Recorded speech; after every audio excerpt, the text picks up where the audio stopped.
1967. Paris, the Olympia. The greatest performer in the French language takes his final bow. He is 38 years old, and he is walking away forever. No farewell tour extensions, no cynical comebacks. Jacques Brel meant every word. But why would a man at his absolute peak just stop? A decade later, he was living on a tiny island in the Marquesas, fighting for breath with a failing lung and flying a small plane named Jojo. Today, he rests 20 yards from the painter Paul Gauguin. This is the untold story of Jacques Brel's final defiant act. This is Paris Chanson. But the legend didn't start with applause. It started with humiliation. In 1953, Brel entered a contest in Knokke. He finished next to last. The jury found him ridiculous. One critic told him the last train to Brussels hadn't left yet. He was advised to go back to his father's factory. He stood on that pier, a failure in the eyes of his peers. But Brel didn't board the train back to his old life. He was heading for the fire. He went to Paris anyway. He lived on a sandwich a day, performing for crowds that mocked his appearance. Those years of hunger forged his steel. In 1956, the laughter stopped. Quand on n'a que l'amour became a sensation. Suddenly, the ridiculous Belgian was the voice of a generation. By the mid-60s, Brel was a force of nature. He wasn't just a singer, he was an athlete of the soul, leaving everything on the stage. He would lose several pounds in a single performance. The sweat didn't just drip, it poured.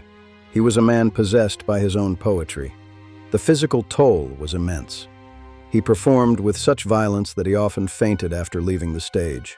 He was burning the candle at both ends. In 1966, he made the announcement that shocked the world. He was retiring from live performance. No more tours, no more applause. The press called it a stunt. His managers begged him to reconsider. But Brel knew that to stay was to die slowly on stage. He chose to live. He even refused the Legion of Honor. He had no interest in medals or being a monument. He wanted to remain a man, moving forward. October 1966, the Olympia Adieu concerts.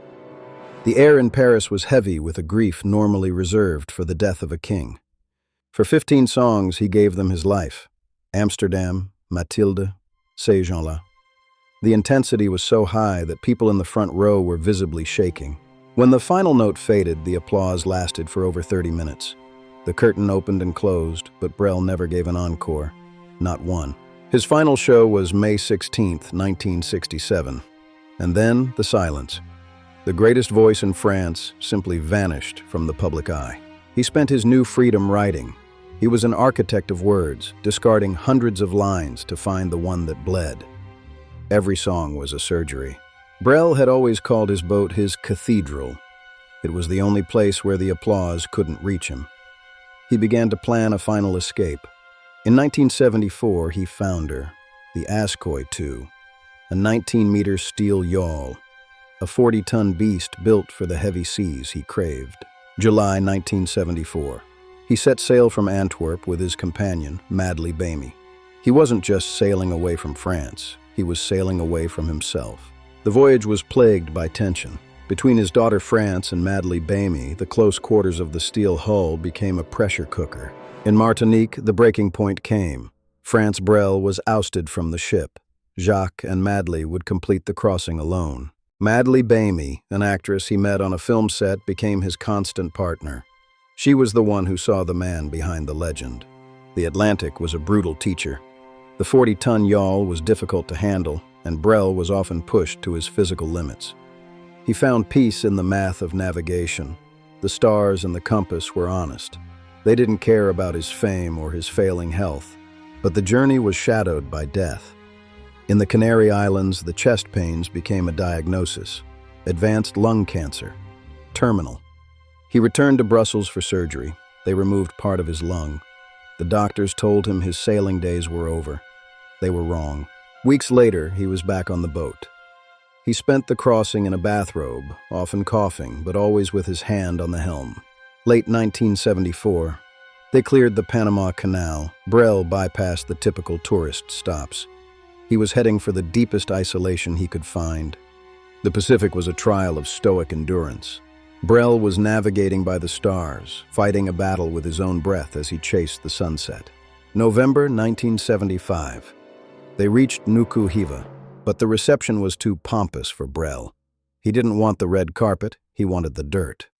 He moved on to Hiva Oa. He dropped anchor in Atuona Bay.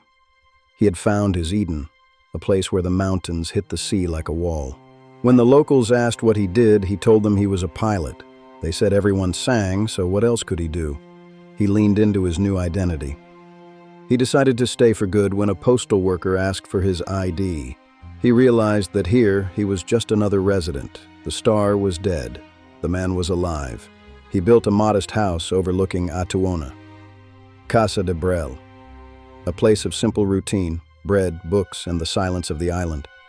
His days were measured by the tides and the arrival of the supply boat. He spent his energy on the community, not his ego. He was finally at peace. In 1976, he sold the Askoi II. He couldn't manage the massive yawl with his failing lung, but he wasn't finished with the sky. He bought a Beechcraft and named it Jojo, after his late friend Georges Pasquier. It became the lifeline of the entire island group. Brel operated an unofficial air taxi service. He flew in all weather to deliver mail, medicine, and food to the isolated island communities. Most importantly, he flew emergency medical evacuations to Tahiti, a 1,400-kilometer trip over open ocean in the dead of night. He never charged a cent. He was flying with death as his co-pilot, but he was saving lives. The islanders didn't know he was a legend. They only knew him as the man with the plane. He would fly back from Tahiti with bags of fresh bread and medical supplies the islanders couldn't get. He wasn't a singer to them. He was their friend. The children of the islands would wait on the sand for the sound of his engines. He saved more than lives. He brought hope to the land of men. He set up a mobile cinema, projecting films on makeshift screens for the children of Atuona. He brought the world to them while he hid from it. He told the locals, "The laughter is in the heart, the word in the look." For the first time, he was loved for what he did, not who he was. But the cancer was patient. As his breath grew shorter, the urge to leave one last testament grew. He had one more album to record. September 1977. Brel returned to Paris. It was a ghost mission.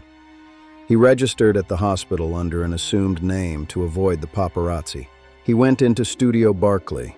The label was terrified of a leak. They kept the master tapes in a timed electronic padlock inside a metal box. Reviewers were sent copies in reinforced boxes. The secrecy was total. Brel wanted the world to hear the work, not his struggle. He reunited with his old team, François Robert and Gérard Jouanest. They knew this was the end. The atmosphere was one of silent reverence. His health was catastrophic. He could only record 1 or 2 songs a day, needing long breaks just to catch his breath. But when he sang, those who were there said the power was terrifying. His lung capacity was gone, but his soul was louder than ever. The legend was recording his swan song. He recorded Voir un ami pleurer, to see a friend cry. It was a heartbreaking meditation on friendship and the end of time. The title track, Les Marquises, was a haunting tribute to his final home. "Moaning is not appropriate in the Marquesas," he sang with his final breath. November 1977, 1 million pre-orders, 0 promotion. Brel refused every interview. He let the song speak for him, then he fled back to the island. Across France, the silence in the cafes was profound as the first notes played. The poet had returned, even as he was disappearing. The impact reached the English world. David Bowie was haunted by Brel. He covered Amsterdam and My Death, using Brel's theatricality to invent Ziggy Stardust. Scott Walker left the pop world behind after hearing Brel. To him, it was an epiphany that music could be more than just pop. It could be raw poetry. They learned how to hold a room in absolute silence, building a song from a mere whisper into a soul-shattering cinematic scream. After Brel died, his beloved plane Jojo was left to rot. It sat abandoned at the Tahiti airport for years, forgotten by the world he had left behind. It was eventually used by the airport fire department. They used Brel's lifeline for evacuation drills and firefighter practice, a tragic end for a hero's craft. But the locals never forgot. The association JoJo was formed. They salvaged the wreck and spent years meticulously restoring every bolt and propeller. Today, his spirit anchors modern French chanson.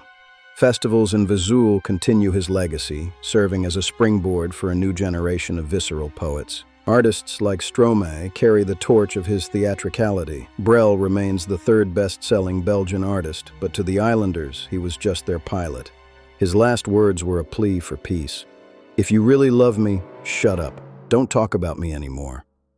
He wanted the music to be his only ghost. October 9th, 1978. Jacques Brel died in France at 49. The news, "Brel est mort," covered every front page in the country. His body was returned to the islands. He was carried up the hillside of Atuona by the villagers he had flown to safety. The pilot was home. He is buried in the Calvary Cemetery, just 20 yards from Paul Gauguin, two European giants who found their truth in the same rugged dirt. Brel left exactly as he lived, on his own terms, at his absolute peak. He never faded away. He simply sailed into the legend. Today, his voice remains the heartbeat of French culture, a reminder that sometimes the greatest act of courage is knowing when to walk away. Today, the JoJo is restored, suspended in flight in a memorial hangar, a symbol of the man who chose freedom over fame. At l'Espace Brel, the story continues, not as a tragedy, but as a lesson in authenticity. Jacques Brel meant every word he ever sang. Jacques Brel didn't just sing about life, he lived it until there was nothing left. So I ask you, leave at your peak or fade slowly, which takes more courage? Debate below. Subscribe to Paris Chanson, the untold stories for more tales from the heart of French history. Watch our next video here. I'm Jeff. Good night.